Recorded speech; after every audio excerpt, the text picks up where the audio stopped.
नमस्ते, स्वागत है आपका स्टडी लास्ट पे। चलिए समझते हैं शैम्पू की केमिस्ट्री और बनाते हैं उसको घर पे ही। शैम्पू, एक ही ब्रांड के शैम्पू में भी इतने सारे केमिकल्स के वेरिएशन होते हैं कि अगर मैं आपको केमिकल्स के बारे में बताऊंगा तो आप अगर अपना ब्रांड का शैम्पू देखेंगे तो उसमें हो सकता है कि बहुत डिफरेंट ही उसमें इंग्रेडिएंट्स लिखे हुए हों।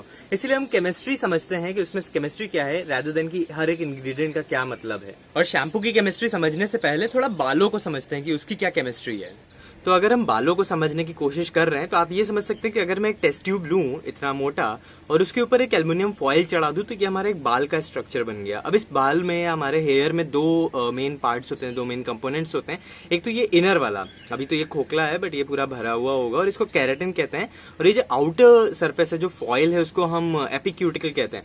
अब इस एपिक्यूटिकल से अगर हम एक पतली सी सरफेस बाहर निकालें तो ये कितना होगा, इसकी मोटाई कितनी होगी? पूरे बाल के अगर पूरा बाल जितना भी मोटा है उसके 1/1000वां हिस्सा होगा, 1/1000 हिस्सा।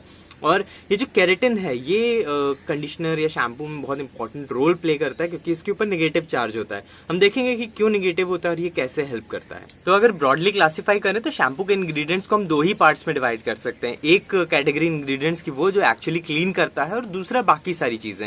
लेकिन अगर फिर भी अगर ब्रॉड क्लासिफिकेशन हम समझना चाहें तो 8 आप कैटेगरीज में इंग्रेडिएंट को डिवाइड कर सकते हैं। सबसे पहला वाटर होता है, फिर आपका फोमिंग एजेंट होता है, सर्फेक्टेंट यानी कि डिटर्जेंट होता है, आपका एसिडिटी रेगुलेटर होता है, सिलिकॉन्स होते हैं, फैटी अल्कोहल्स और ऑयल्स होते हैं, प्रिजर्वेटिव्स होते हैं और अदर्स होते हैं। तो हम इन 8 कैटेगरीज में इंग्रेडिएंट्स को डिवाइड कर सकते हैं। तो शैम्पू के अंदर 80% लगभग पानी होता है, वाटर होता है, और बाकी सारे केमिकल्स हम पानी में ही घोलते हैं। तो ये एक एज अ बेस काम करता है।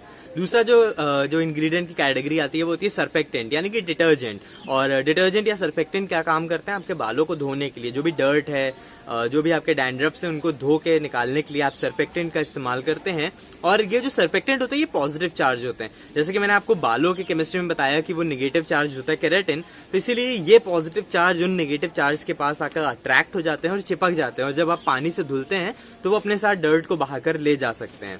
अगला जो कैटेगरी है वो फोमिंग एजेंट्स की है। फोमिंग एजेंट मतलब झाग बनाने के लिए, और इसकी कोई इतनी खास जरूरत नहीं है। आजकल बहुत सारे शैम्पूज ऐसे भी आते हैं जिसमें फोमिंग एजेंट्स नहीं होता, क्योंकि ये कैंसर के लिए भी इसको कारण माना जाता है और इसीलिए बहुत सारे लोग अब जो कॉन्शियस हो चुके हैं वो अवॉइड करते हैं SLS की वजह से फोमिंग एजेंट्स को। अगला जो कैटेगरी है वो है सिलिकॉन्स की। सिलिकॉन्स क्या करते हैं? जो भी कंडीशनिंग है, जो भी स्मूथनेस आपको, एक सिल्कीनेस आपको शैम्पू लगाने के बाद बालों में मिलती है, वो सारे सिलिकॉन्स की वजह से मिलती है। नेक्स्ट कैटेगरी प्रिजर्वेटिव्स की है। प्रिजर्वेटिव आप जानते हैं कि कोई भी हमारा प्रोडक्ट लंबे समय के लिए चल सके, उसकी शेल्फ लाइफ इंक्रीज हो सके, उसके लिए प्रिजर्वेटिव्स मिलाए जाते हैं। इसके अलावा इसमें प्रिजर्वेटिव्स के बाद फैटी ऑयल्स और अल्कोहल्स मिलाए जाते हैं। इसका भी काम थोड़ा सा जो हाइड्रेशन है, जो ह्यूमिडिटी है, उसको बालों के अंदर लॉक करके रखने की है और स्मूथनेस प्रोवाइड करने के, शाइन भी प्रोवाइड करते हैं ये। शैम्पू में जो हमारी नेक्स्ट कैटेगरी है वो है एसिडिक रेगुलेटर्स, और ये इसलिए यूज किए जाते हैं क्योंकि हम नहीं चाहेंगे कि हमारा जो शैम्पू है वो बहुत ज्यादा एल्कलाइन हो। इसलिए हम एसिडिक रेगुलेटर्स इंग्रेडिएंट्स यानी कि सिट्रिक एसिड या सोडियम सिट्रेट का इस्तेमाल करते हैं। एक एक्सपेरिमेंट के थ्रू देखते हैं कि क्यों बहुत ज्यादा एल्कलाइन होना चीजों का हमारे लिए नुकसानदायक है। तो यहाँ सोडियम हाइड्रोक्साइड बहुत ज्यादा एल्कलाइन है in comparison to baking soda. जहाँ एक तरफ बेकिंग सोडा बहुत ज्यादा रिएक्ट नहीं कर रहा है, वहीं जो सोडियम हाइड्रोक्साइड है वो बहुत जल्दी रिएक्ट करता है और उसका इफेक्ट भी आप देख पा रहे हैं कि जो कागज है बिल्कुल मुड़ गया है। और ये इस वजह से क्योंकि बहुत ज्यादा एनर्जी, बहुत ज्यादा हीट वो डिराइव करता है। इसीलिए हमारी स्किन में अगर हम डायरेक्ट NaOH का यूज करें या बहुत ज्यादा उसमें एल्कलाइन हो तो क्या होगा कि हमारी स्किन में जलन महसूस होगी, और इसीलिए हम एसिडिटी रेगुलेटर्स मिलाते हैं उसको बैलेंस करने के लिए। कई बार आपने देखा होगा कि शैम्पू पे लिखा होगा ultra whipped egg white protein या कोकोनट मिल्क या विटामिन B12 या एप्रिकॉट, कोरिएंडर। आप लिटरली शैम्पू में कोई भी आप किचन में से एक प्रोडक्ट उठा लीजिए, कोई भी एक चीज उठा लीजिए, उसको शैम्पू में डाल दीजिए, आप कोरिएंडर डाल दीजिए, आप जिंजर डाल दीजिए, और लोग एक्चुअली उसी की वजह से खरीदते हैं। वो बाकी सारी चीजें भूल जाते हैं कि क्या इंग्रेडिएंट्स हैं। उनको दिखता है कि कोकोनट मिल्क है तो चलो ये वाला खरीद लेते हैं। और बहुत सारे अलग अलग ये अदर्स भी जो कैटेगरी है इंग्रेडिएंट्स की, ये भी चेंज होती रहती है। अगर आप एंटी डैंड्रफ ले रहे हैं तो उसमें अलग कुछ इंग्रेडिएंट होगा। अगर आप स्प्लिट एंड्स के लिए ले रहे हैं, अगर आप सिल्की हेयर के लिए ले रहे हैं, तो अलग अलग स्ट्रेंथ बढ़ाने के लिए अलग अलग कैटेगरीज में भी इंग्रेडिएंट्स इसमें बदल जाते हैं। तो अब देखते हैं कि ये जो इतने सारे इंग्रेडिएंट्स हैं इनमें से एक्चुअली किसकी जरूरत है और उससे हम अपना शैम्पू कैसे बना सकते हैं। आज हम किचन केमिस्ट्री की सीरीज में देखेंगे कि शैम्पू हम घर में कैसे बना सकते हैं। और उसके लिए मैं आपको पहले प्रोडक्ट्स इंग्रेडिएंट्स बताती हूँ कि हमें क्या क्या चीज़ें लगेंगी, देन उसे हम कैसे बनाते हैं। सो हमारे 3 बेसिक सामान हैं, एक है आंवला, रीठा और शिकाकाई। मैं इन तीनों का यूज़ भी बता देती हूँ, मीनवाइल मैं इनको बाद में पीस दूँगी।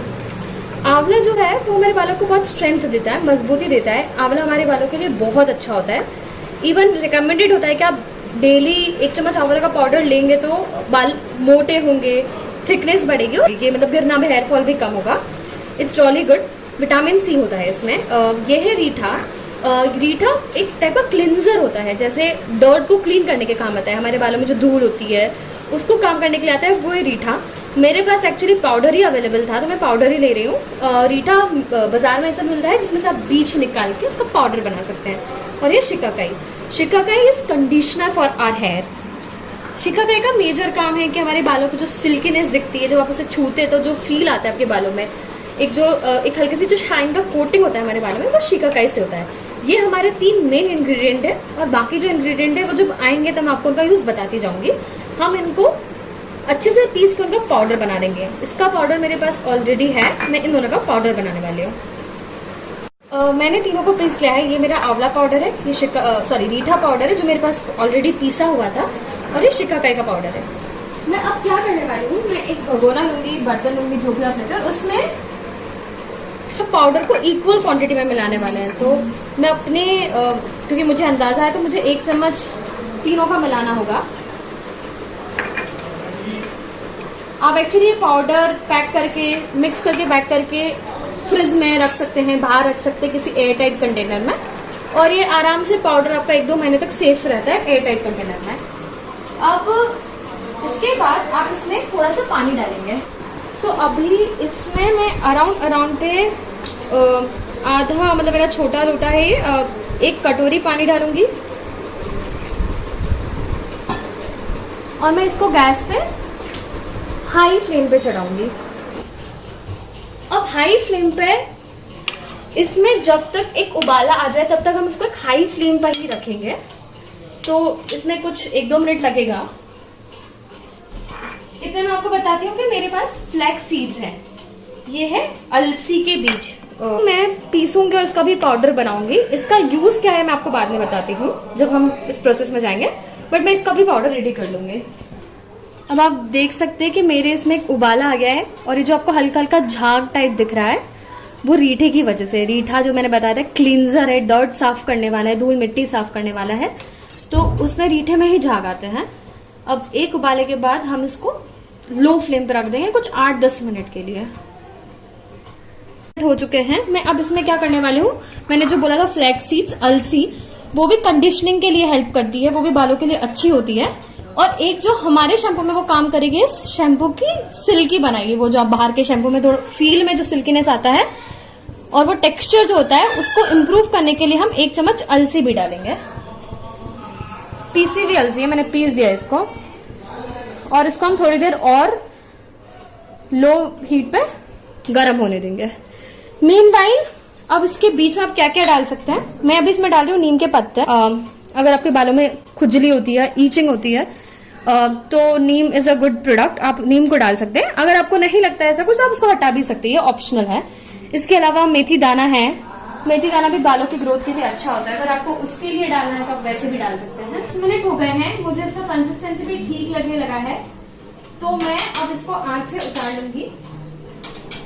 और अब हम इसे इसी तरह कुछ 6-8 घंटे रखने वाले हैं।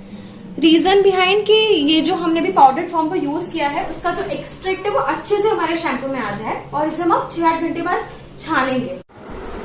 हाय, अब हमारे शैम्पू को कुछ 5-6 घंटे हो गए हैं। मैंने सुबह बनाया तो ये रात हो चुकी है।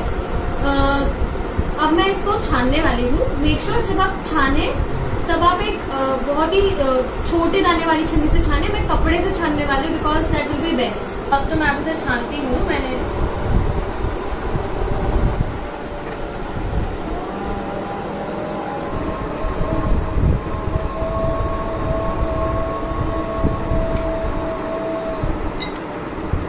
ये मेरा शैम्पू रेडी है। अगर आप इसे देखेंगे तो ऑल्दो इसका जो फील है वो सिल्की है, बस थोड़ा पतला है, नॉर्मल शैम्पू जितना गाढ़ा नहीं होता, बट शैम्पू वाली ही फीलिंग आती है। वो बोलते ना हम जब हाथ में फिसलदार नहीं होता, हल्का सा पानी वाला टेक्सचर होता है, बट ये शैम्पू उस अकॉर्डिंग तो रेडी है।